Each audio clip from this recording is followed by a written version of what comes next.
now.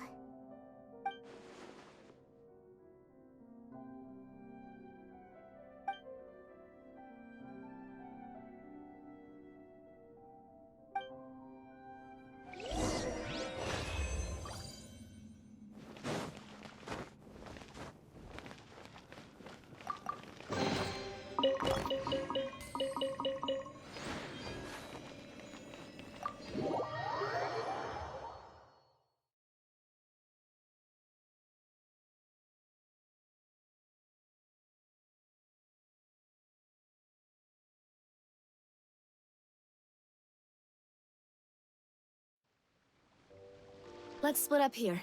I'm going to check on what's happening with the Spina. You know how it is. There's some things you just need to be there for yourself. You still have energy for that, Navia? Paimon's already beat.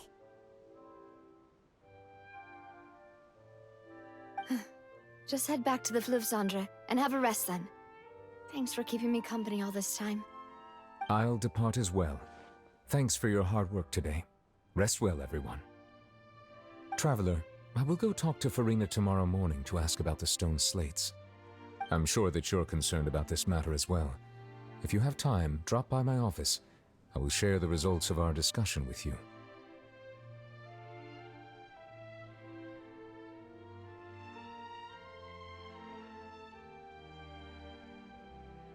Are you really gonna talk to her about this directly? Will that be a problem? She has long been harboring secrets and will not give them up easily, which makes it all the more my duty to ensure that she understands the present situation. Alright, we'll leave it in your hands then. You're probably the best person to talk to her anyway. I will be carefully considering my words tonight. Traveler, Paimon, our safe house at the Fleuve Cendre is always open to you, as ever. So, alright. I'll be on my way then.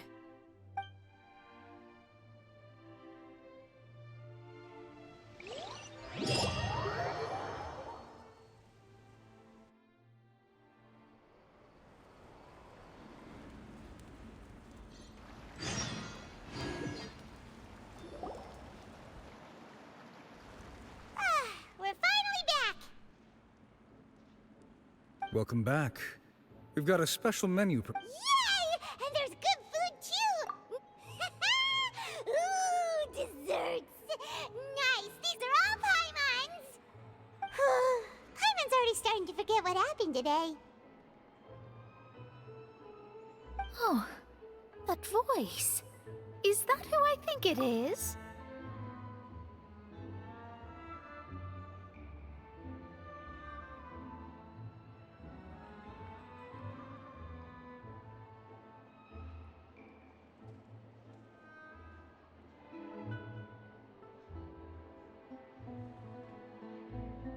Huh?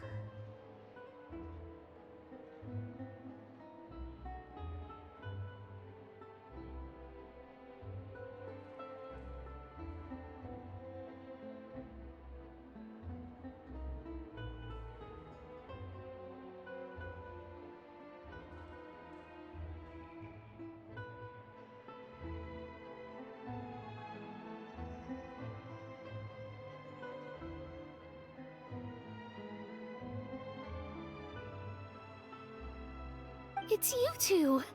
What are you doing in Fontaine?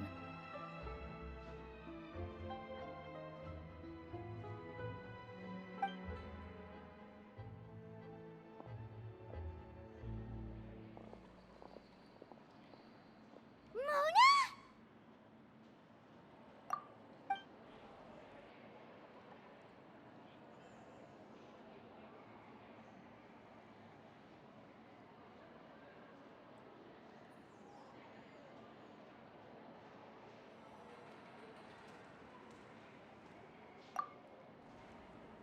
Seriously, nobody just uses a scry glass whenever they've got time to just see who they'll meet on the road. Still, we didn't expect to see you here. Wait, you're not a Fontanian, are you, Mona? Well, I have some business to attend to here, so I booked a hotel in the city. I was just out for a stroll when I bumped into you. quite unexpectedly, if I might add. Why did you think I was from Fontaine, though? Is that because Magistus doesn't sound much like a Mondstadter surname? Yeah, let's go with that. Well, I used to have my own surname, which was, well, some other thing. Either way, the old hag told me when she took me as her disciple that the first step to being a great astrologist's pupil was to change that name. There was nothing for it, really. She really is amazing at astrology, so I changed my name to what it is now according to her wishes. To my surprise, however, Magistus is not the name of some ancient house or clan. It isn't? Nope. Although it is used by us in place of surnames, it generally just means great. Wow! Imagine including a boast in your name. Wait, are you gonna have to put that into your genealogy as well? I reckon so. In any case, I'd give my disciple a name like this as well, if I were to take one.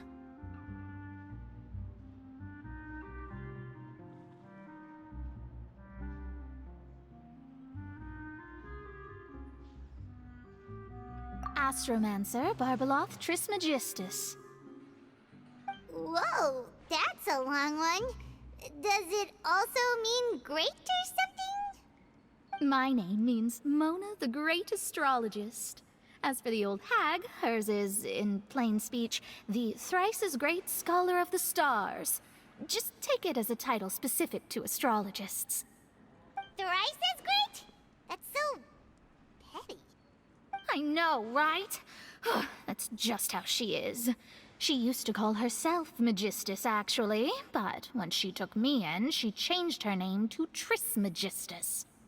Talk about excessive.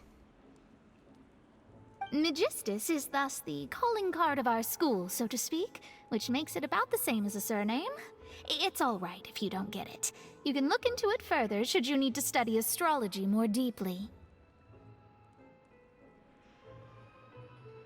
That sounds terrible! But anyway, you're not Fontanian, are you, Mona? You're from Mondstadt, right? Well, I was born in Mondstadt, yes.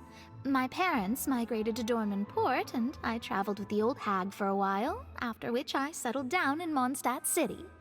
Whew, that's a good thing then. At least we know you won't be dissolved by Fontaine's waters. Speaking of that, I'm sure you're aware that a bunch of things have happened here in Fontaine, right?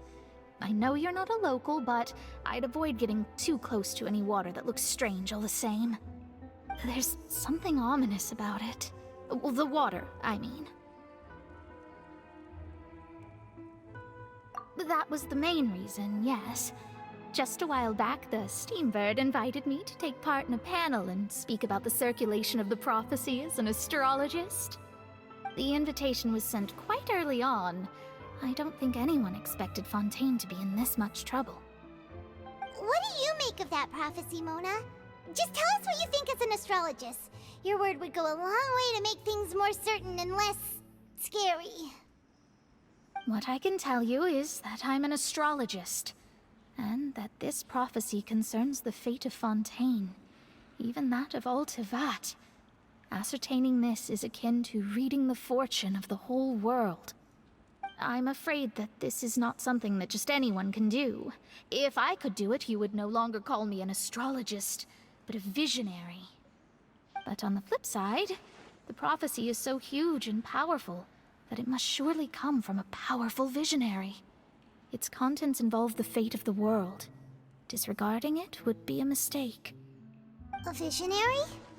Sounds really powerful and all, but does such a person really exist? Of course. The old hag could do it, and I'd bet there are others amongst those Hexenzirkel colleagues of hers who could do something similar.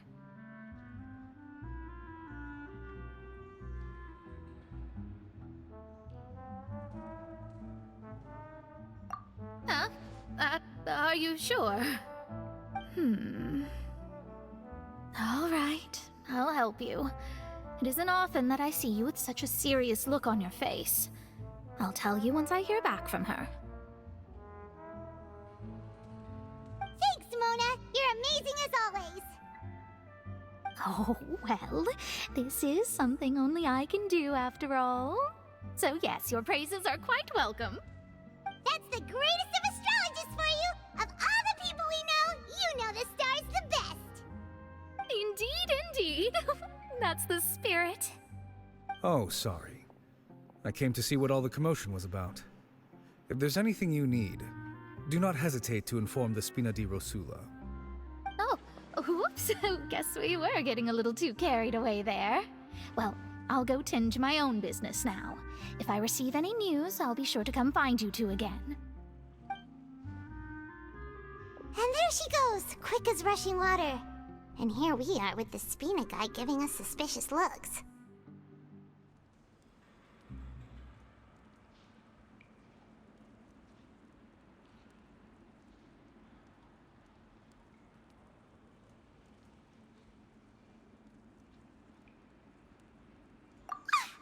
If Paimon hadn't spoken for you, it'd be you getting all the weird looks. Huh. The things Paimon does for you. That's more like it.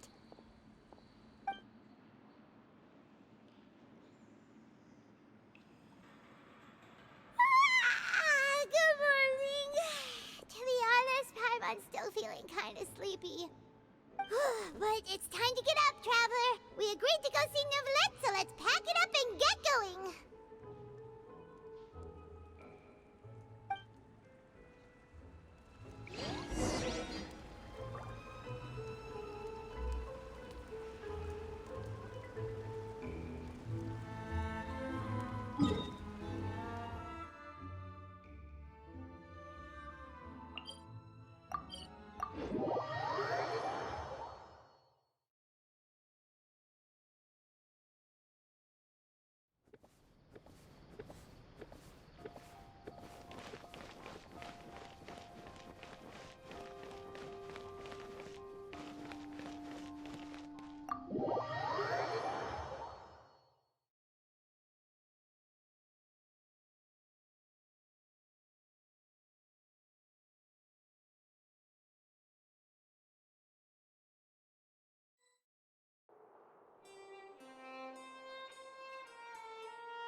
You're here! Finally! Is some... Monsieur Neuvillette and Lady Farina, they seem to have gotten into a dispute. Please go see for yourself.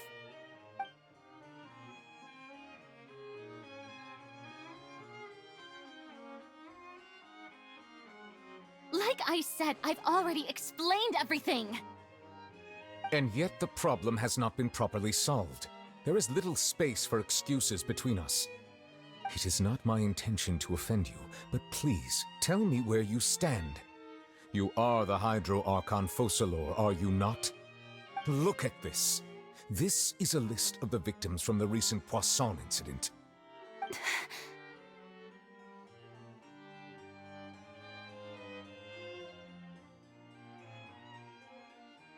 You mean... they're all... We did not arrive in time to avert this disaster, and I will not have it happen again. I will say this once more. You must tell me everything you know. Yesterday, I found 3 stone slates in some ancient ruins near Poisson. Do you know anything about those? Seriously? You're questioning me like this is a court case now. I don't know anything about that. But you found them in some ancient ruins, you say? That's correct, which is why I came to ask you some questions.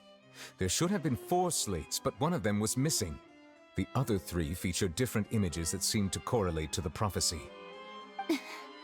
The prophecy?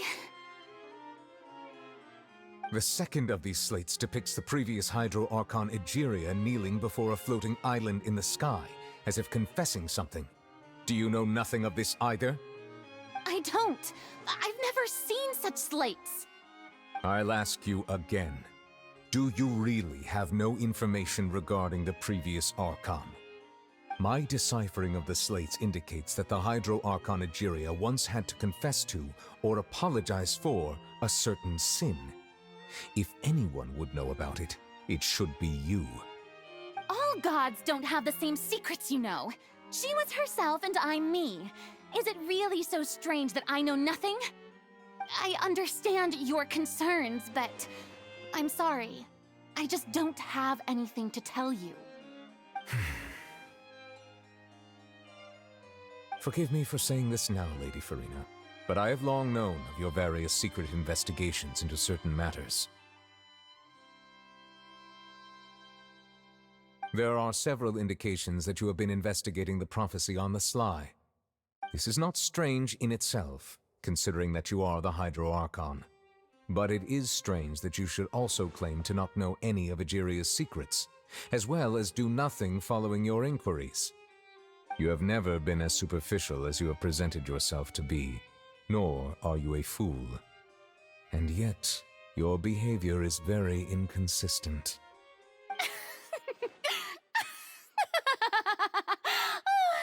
So you've been watching me all this time, have you?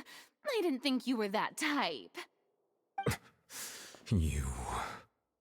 Well, since you know about my secret investigations, then you should know I'm actually working to take care of it. There's no point questioning or suspecting me. You're the Eudix, but you're still my subordinate. You should be following my lead. Just trust in me, your Archon, and do as I say. Never mind whether you can truly convince yourself to or not. It'll all turn out fine. That's all I have to say. We do not discuss this matter again. Oh, the opera's about to start. Toodles!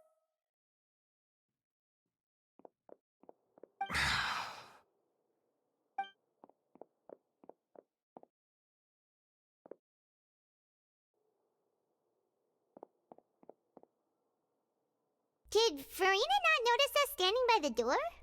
Wonder what's up with her. She was smiling. She didn't seem in the mood to care if we were listening in or not. I assume you've been outside for a while now? Oh, you noticed. Seems Farina didn't even realize we were here. She was in a great panic, though I cannot discern the reason. Our discussion reached impasses time and again, a state of affairs that we cannot allow to continue. Still, I do not understand. Dialogue is the basis for understanding, so why did she keep refusing to engage?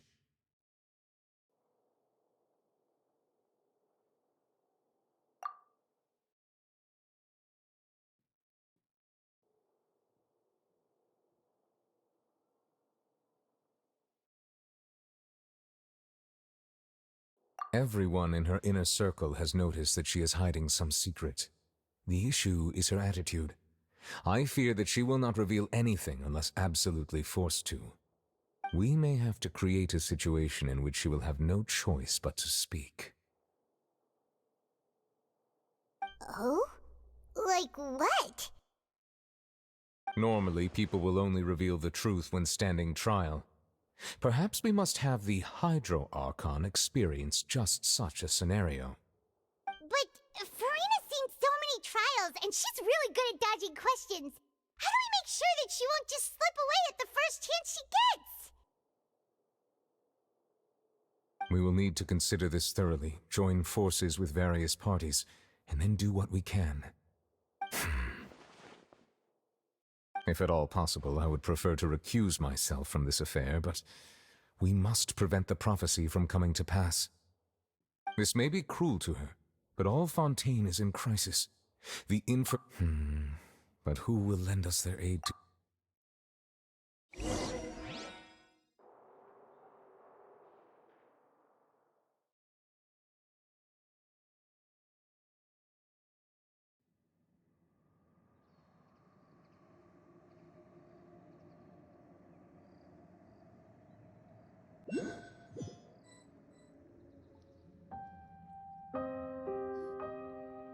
Well, that's everyone, huh? Speaking of which, it was pretty smart of you to think of hiding here.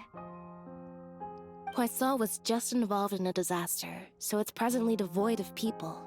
That naturally makes it the best choice. And here you are drinking tea like it's the most natural thing in the world, huh? That's what families should do. Sit and enjoy a leisurely time together. It's nice to enjoy tea here, you know? Care for a cup? Lend me your ears, everyone. Or perhaps one of you might like to start us off. How about you, friend? Me? No, I don't think I can. Then, how about you, good sir? I fear that I will cause the mood on this boat to become as somber as it is in court. Well then, I guess we're lucky we've got a local like me to organize things. Wonderful, the spotlight at last. I guess I'll be facilitating things from here. That was a little long-winded, don't you think? Oh, you might be right. Anyway, to cut to the chase, our friend here, the Traveler, has brought us together to discuss something.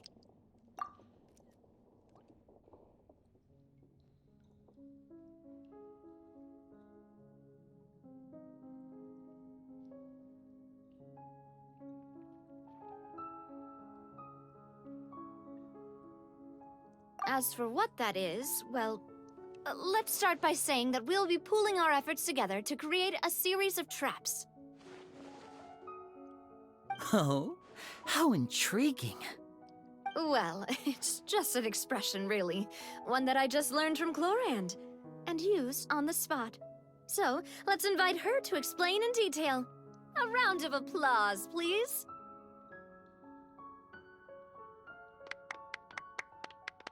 Huh? Didn't you say that you would be facilitating this? Oh, come now. Your work doesn't involve much public speaking, right? This is a good chance to practice. You might even pick up some fancy oratory tricks to impress your boss with in the future. I see. And what does my boss say? He is glad that you consider him your boss. Do go on.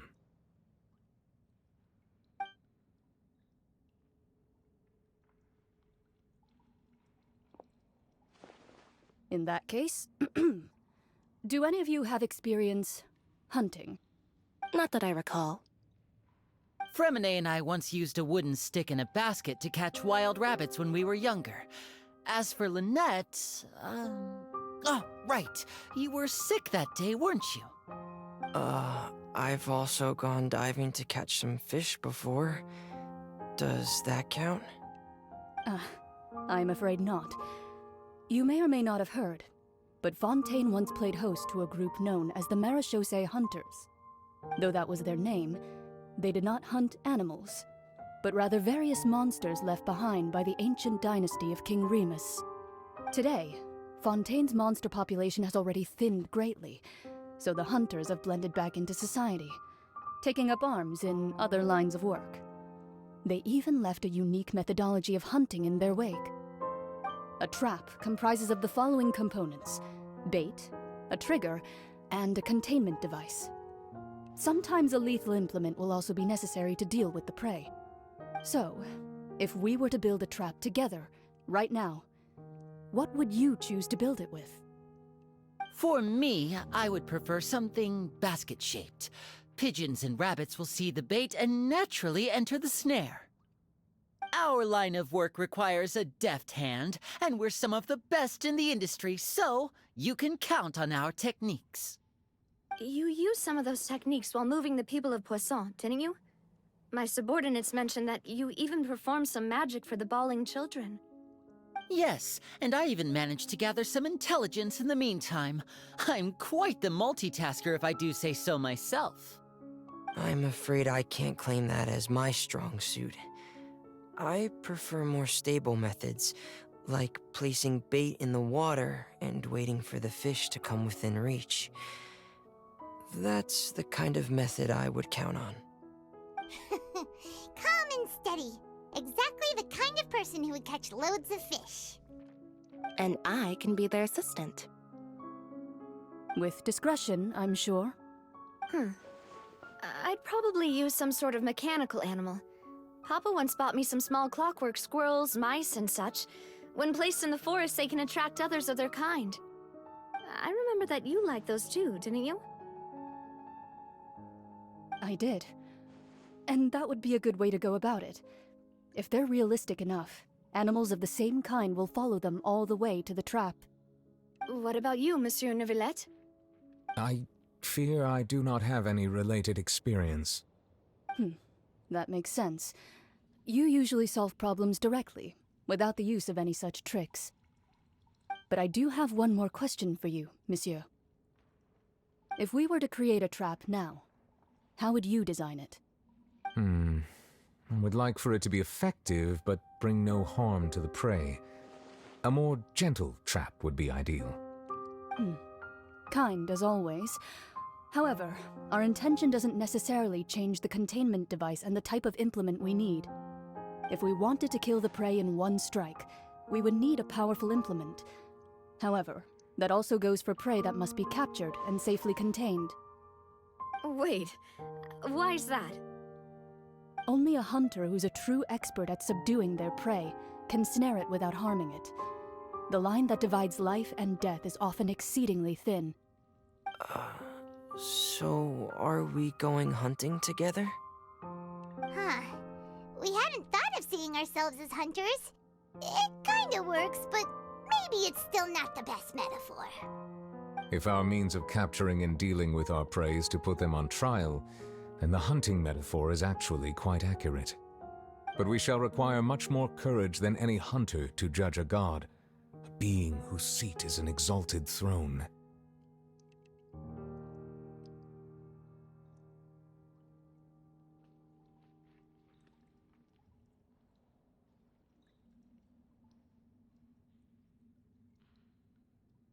Oh, so that's what's going on. Sounds very interesting.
Whew. It's been a tough few days, hasn't it? So much has been happening. Paimon didn't think the meetings would go on for so long, but everyone seemed pretty fired up, huh? Paimon thought they'd be at least a little frightened. Well, Fremine was, now that Paimon thinks about it, but everyone else just looked a little surprised. Well... It's hard to say. Paimon doesn't have any experience with this sort of thing. But with you around, Paimon sure will do great. After all, you're the most reliable person in the world, aren't you? Did you just pour some tea? Paimon didn't notice you doing that at all. Then what's that? Paimon's never seen that cup before. Don't be frightened. I'm just joining you two for tea. I merely refrained from saying anything till now. Who's that voice? But there's no one here. Aw, have you forgotten me already? Wait, You are familiar. You're the voice we heard from the sky in Sumeru.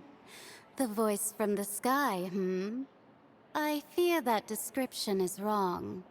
Though, not completely wrong.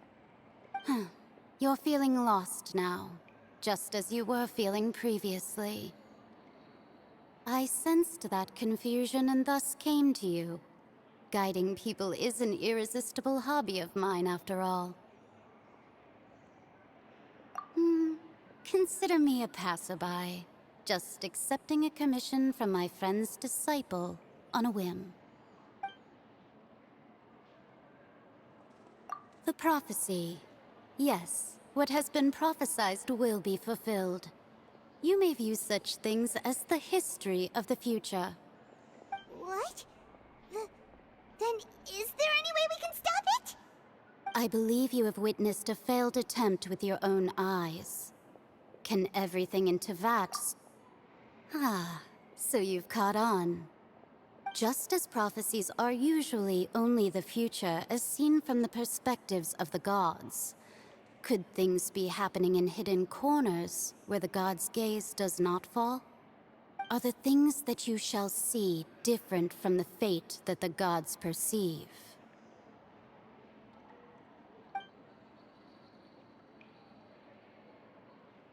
What is she talking about?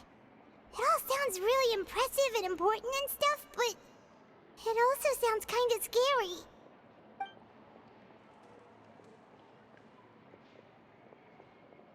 I believe that you understand, right?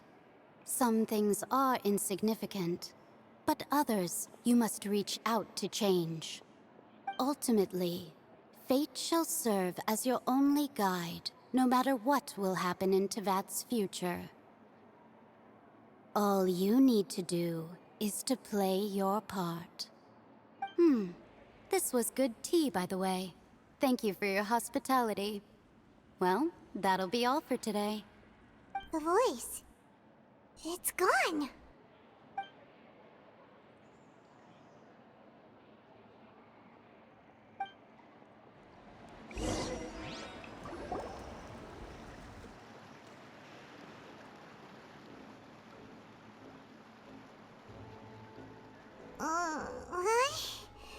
I want to hear someone talking. All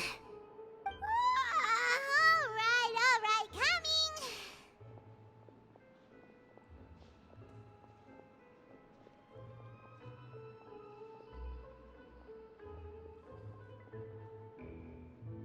Hey, it's you who's getting lazy, okay? Well, I see I've walked in on some lively banter. Luna!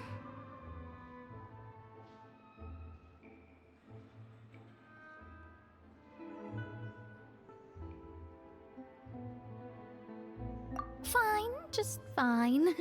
I went to take part in that Steambird panel. It turned out to be more interesting than I expected. Not all Fontanians are pessimistic about this.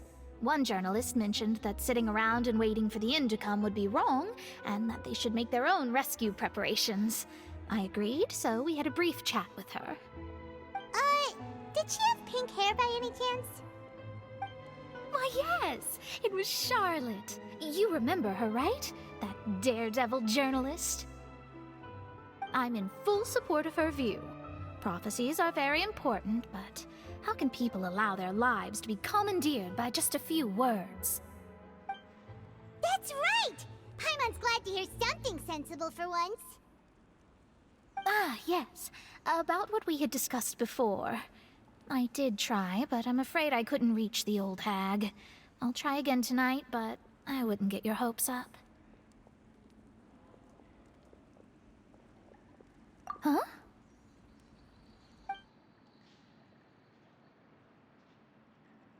Goodness gracious. Are you serious?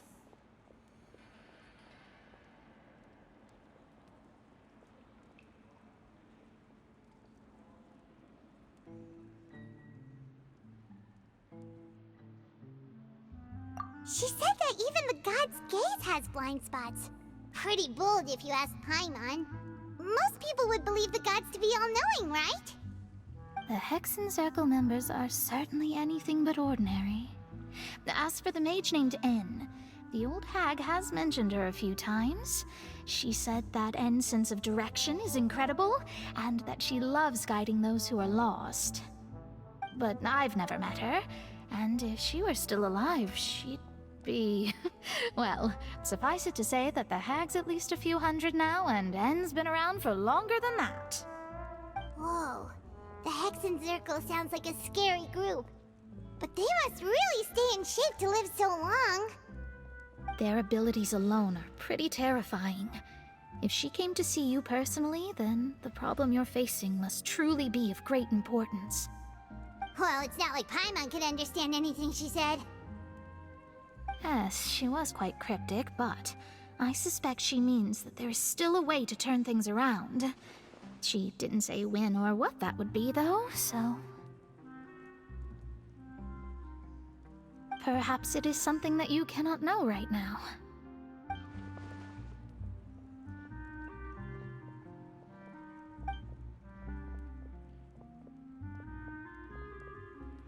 Traveler, Paimon, are you two all right?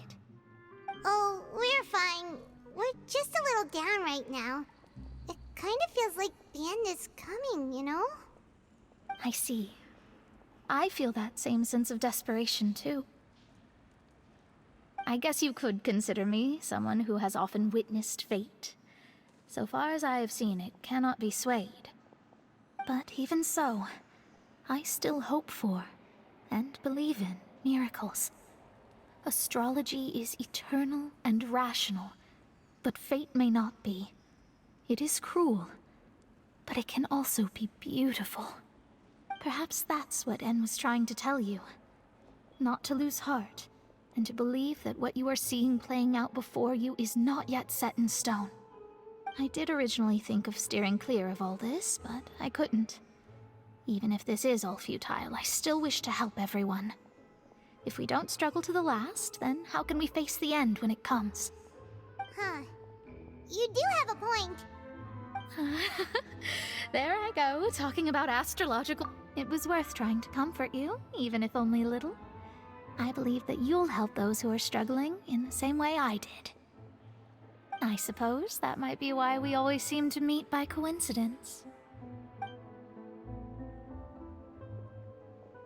Paimon feels kind of moved by what Mona said. But also kind of sad, too. Hey, Traveler. Paimon suddenly feels like going outside for a walk. Let's go. Let's walk around the city, shall we? There's a few spots we always like to walk by.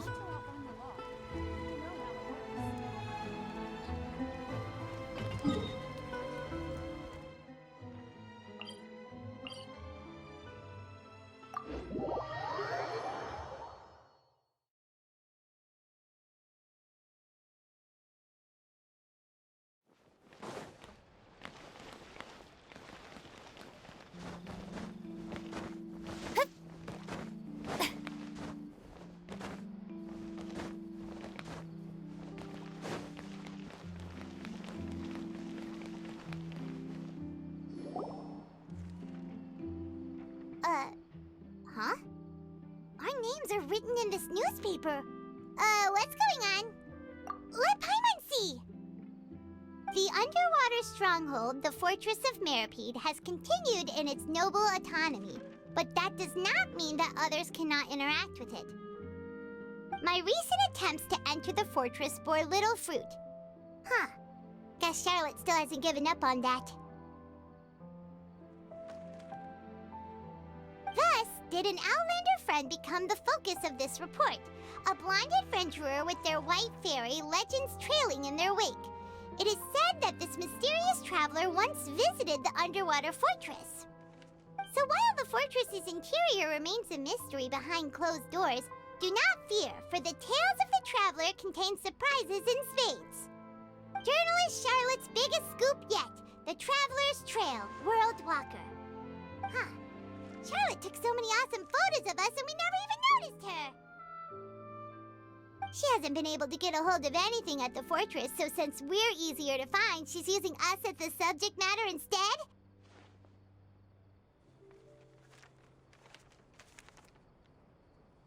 Ugh, seriously? Well, fine. Those headlines and photos do look cool, so Paimon will forgive her this time.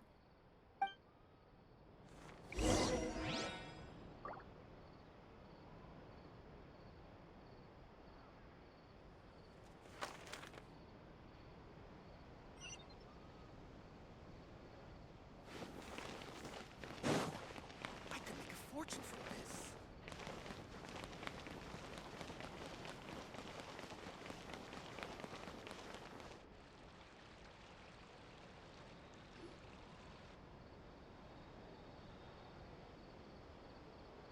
We're here! Paimon's hungry. Should we go in and get something to eat?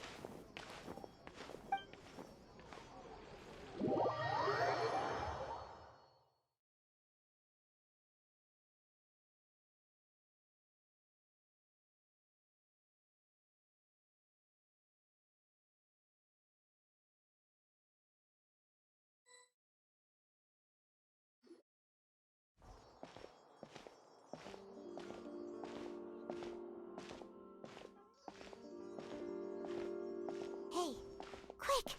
Look! That's the limited edition only 16 slices a day cake! It was so delicious the last time we tried it.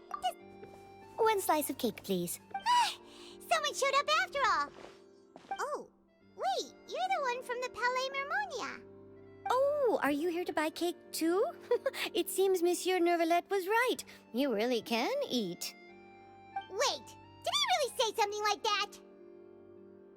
That's right. Even he has his own preferences when it comes to food. As for me, I love the cake and coffee here. Do you come here often? Usually every day. Every day? It's part of my daily schedule, apart from work.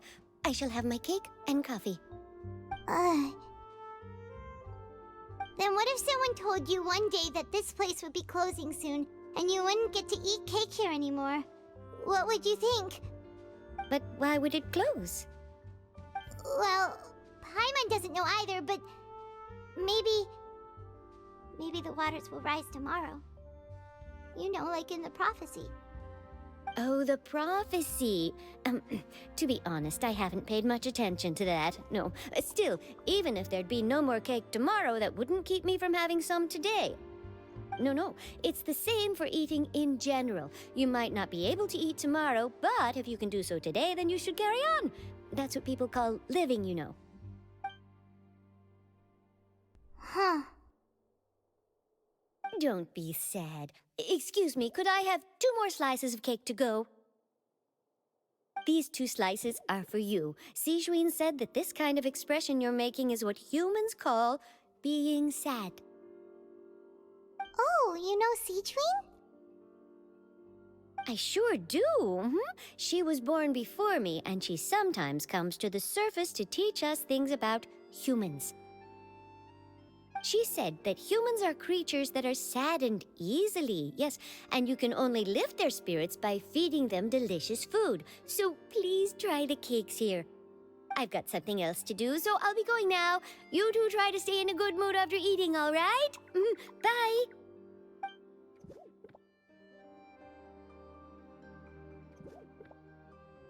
And there she goes. All right, let's dig in. Paimon's sure this cake will be delicious.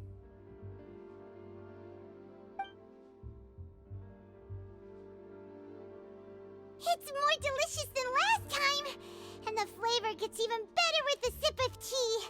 It sure would be nice if we could come again tomorrow. Sure would be nice if we could always eat delicious food here.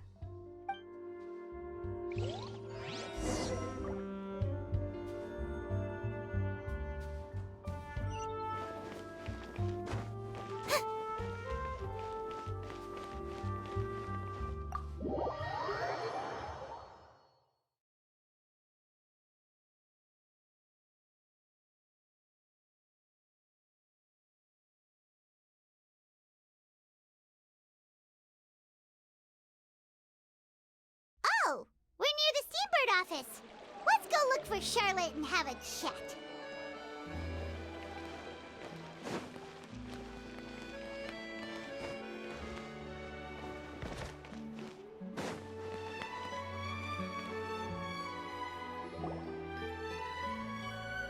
Wow! If it isn't the Traveler and Paimon! Oh, have you seen the article I wrote about you? Ha! You've got some nerve! You just used us to make some quick mora! Oh, you needn't worry about that. I heard that you were in Poisson some time back, so I sent you a letter to discuss just that. It appears you didn't receive it, though. It's all right, though. I've set aside the amount intended for you. I've even set the table with some food. Really?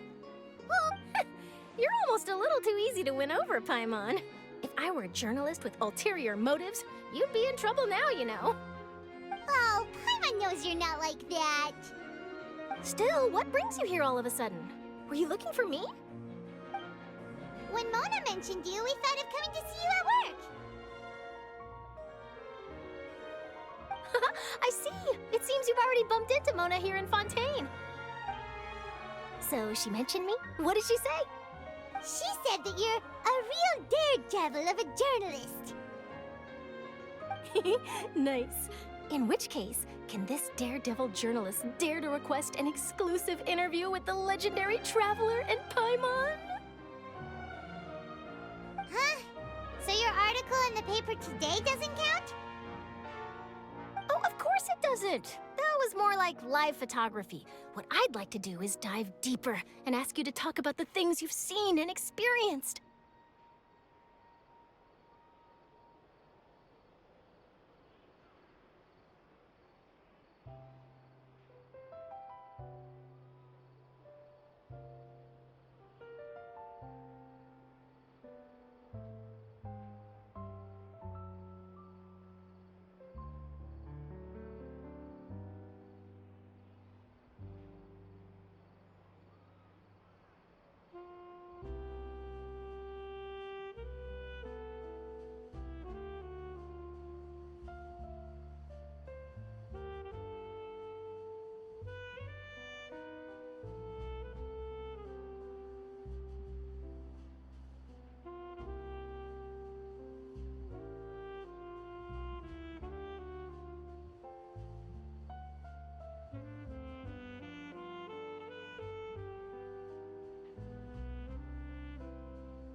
Yeah, are we even qualified enough? Why not? If I say you're worth an interview, then you're worth it. But not right now, of course. I'll need a few days to prepare. Oh, in that case, we'll just chat when you have the time then? Oh, so that's a yes? Ooh, splendid! I'll tell the editor-in-chief immediately. I'll have to apply for lighting, a venue, some props, and... Whew, so much to get done now. Talk to you later. Wait, Charlotte, Paimon's still got a question for you. And what's that? If, just for example, Fontaine were to be flooded tomorrow, what would you do today? Huh, That's the prophecy you're talking about, isn't it? I mean, I do hear about it often, but I've never once thought that the day could be tomorrow. If you're seriously asking, then I might try and think of a way to leave Fontaine. Oh, but I'm still a journalist first and foremost. That means I have a duty to be reporting from the scene. And secondly, I wouldn't forsake my homeland that easily. From what I've seen, most people don't know what they'd do should the worst come to pass. In truth, it might be better just to behave like normal rather than worry over such an end. So in all likelihood, I'd probably still be prepping at the office for that interview of ours. I know what you're thinking. That sounds a bit sad, but I've always believed that it's best to do what you enjoy. Just think about it. If this nation really were to be suddenly destroyed tomorrow, but I still successfully finish an exclusive interview with a truly unique person, then the story I would wind up writing would truly be timeless. And then do you know what I'd do? Well, I'd write that story, send it for printing, and use messenger pigeons to get copies out to the various nations as soon as possible. I'm not a dreamer, nor am I a workaholic, but I do love my job, and I'd be proud of leaving such an article behind. I guess you could say that I was born to be a journalist. But anyway, that's my answer. And on that note, I'll get back to my preparations. That's so nice. All of a sudden, Paimon actually kinda envies her. Anyway, let's go and take a look at the sea, shall we?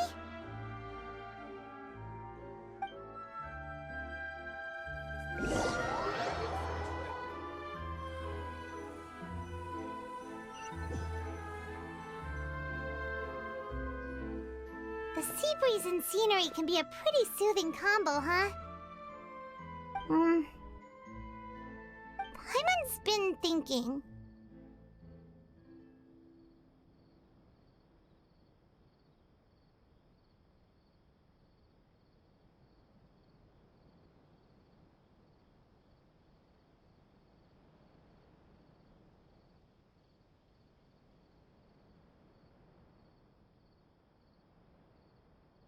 If it wasn't Fontaine, but all of Tevat that would be destroyed tomorrow, where would we go and what would we do?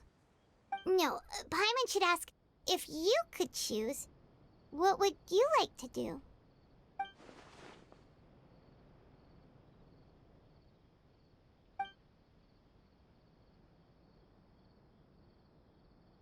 We've always been moving to the next destination, so we haven't spent much time thinking about these kinds of things. We didn't have to either, with us always being on the road and whatnot.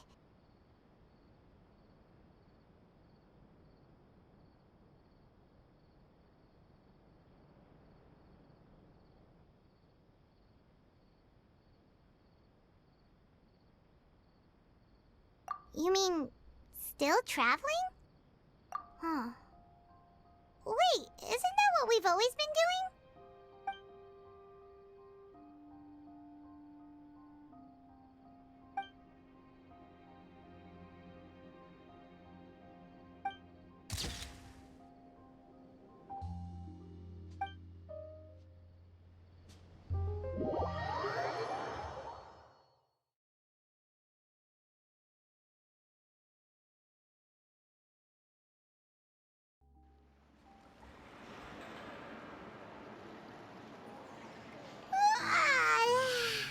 Feels like you'll grow mold if you stay here long enough. But it's still better than the Fortress of Mirapede, that's for sure. It's not only damp there, but salty too. Ah, so the two of you are still here. Wonderful. Oh, you're from the Palais Mermonia, aren't you? Yes, I'm Isadora. Monsieur Nervillet sent me to look for you two before. I heard that afterward you went to the Fortress of Meropide.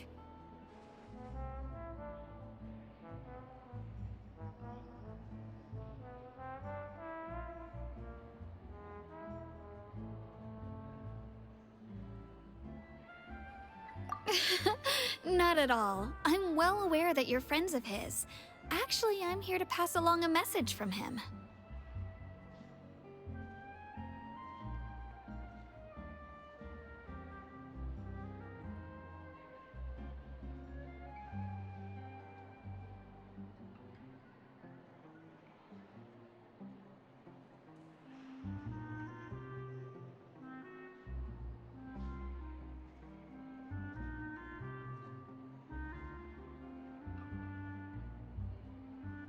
Yes, inside the Opera House.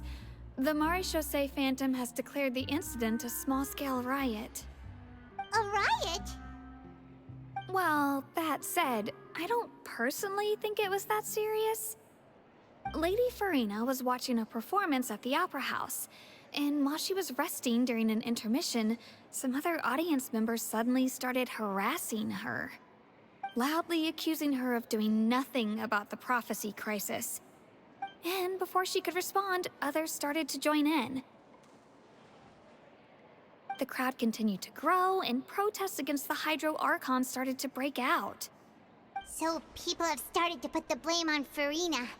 Guess they finally found an outlet for the pressure they've been under due to the prophecy. I agree. People will naturally rely on gods, as is customary. But the moment people feel threatened, gods are also the first to be blamed. So what happened after that? Is Farina okay? Seeing that the situation was spiraling out of control and that further argument was pointless, she claimed that she'd gotten tired of this and left in a hurry. The Marechaussee Phantom had their hands full maintaining order and did not catch where Lady Farina had gone. Only when things had stabilized did we realize that she had gone missing. So, you mean she's still missing? That's right. The Marechaussee has dispatched many people to search for her, but we don't have any leads yet. That said, I don't think there's much to worry about. She is a god after all. Even if she were to fall into the hands of rioters, what could ordinary people do to her?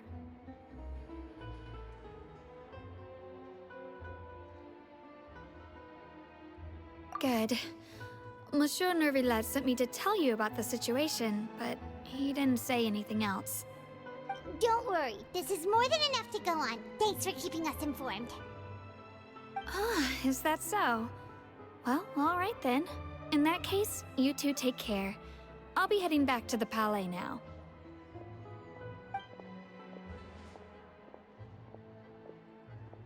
Well, sounds like we should hurry over to Poisson then.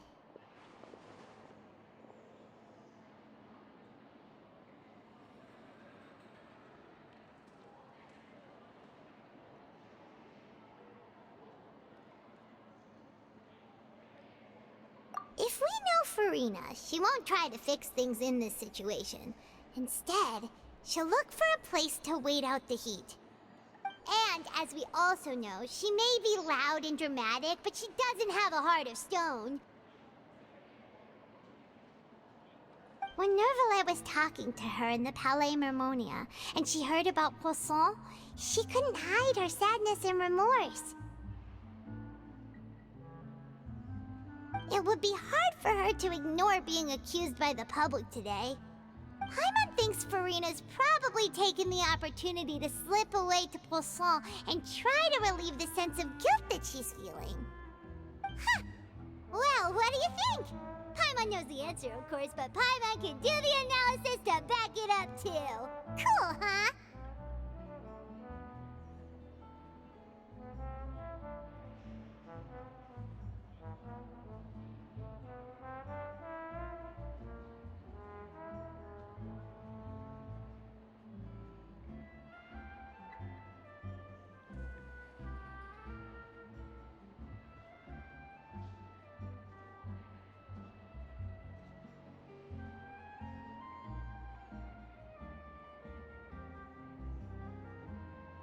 In that case, there's not a moment to lose!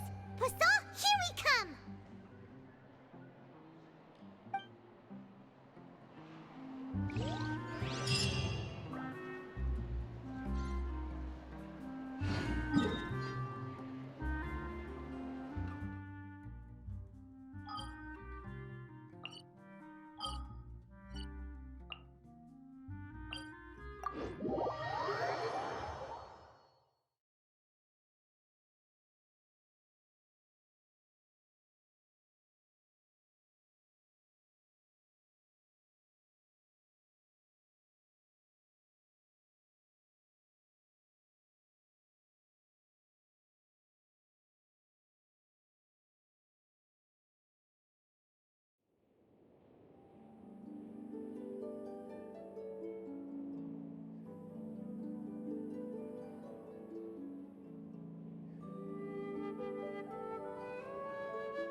This place looks deserted. Guess all the survivors must have evacuated already. All that's left here are signs of devastation. Could Farina really be here? Let's try to find her as soon as possible.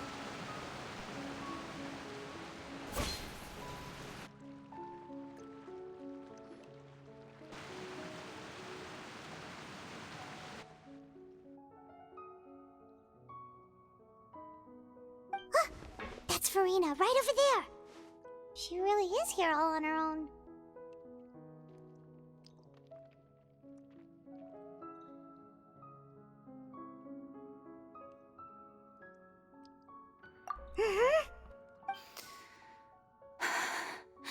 Should I just give up? This is all meaningless. What was meant to happen did happen after all. Everyone's dead. I'm sorry. I am so sorry. Give up, Farina. There's no point in holding out. I'm sorry. But what can I even do other than to repeat meaningless apologies over and over? Who's that? Don't worry, Farina. It's just So it is you, blonde traveler from another land. Why, I almost thought you were someone from that mob of my ignorant subjects, come to kneel and beg for my forgiveness. Farina, you were crying just now, weren't you? The tear stains on your face are obvious. What do you mean, tear stains? Oh, I remember. The show at the Opera House earlier this morning was so moving. I'm still trying to process it. Who did that uncivilized rabble think they were, disturbing my enjoyment of the arts? They even dare to tout their Archon. I must teach them a lesson. I can just imagine their twisted and frustrated faces once they realize that I'm nowhere to be found. Oh, and I'm sure Nouvellette and those people from the Marish Chaussee Phantom are freaking out right next to them, too.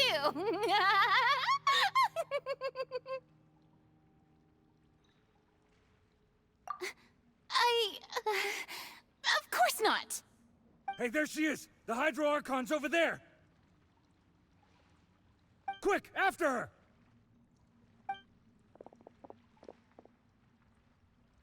Farina, those people seem to be after you. They are? They're just some rabid fans who want to cut the line because they haven't been able to meet me in person, aren't they? That's against the rules. I can't let them get their way. Farina just ran off! Quick, we have to catch up with her!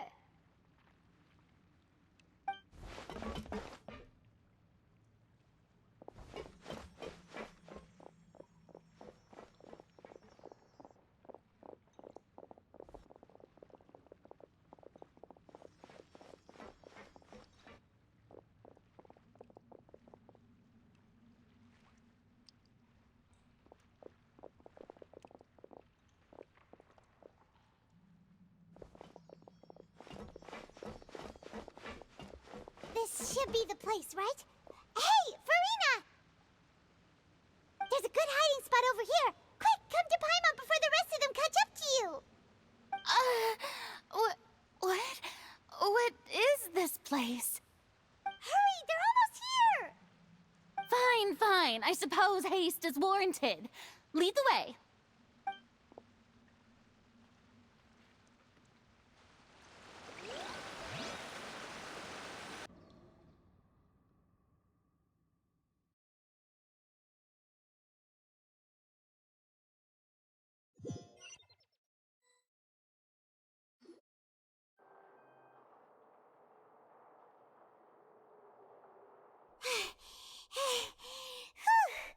Paimon's exhausted.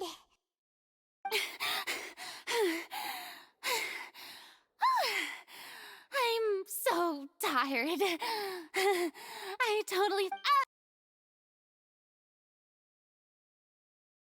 No, I mean...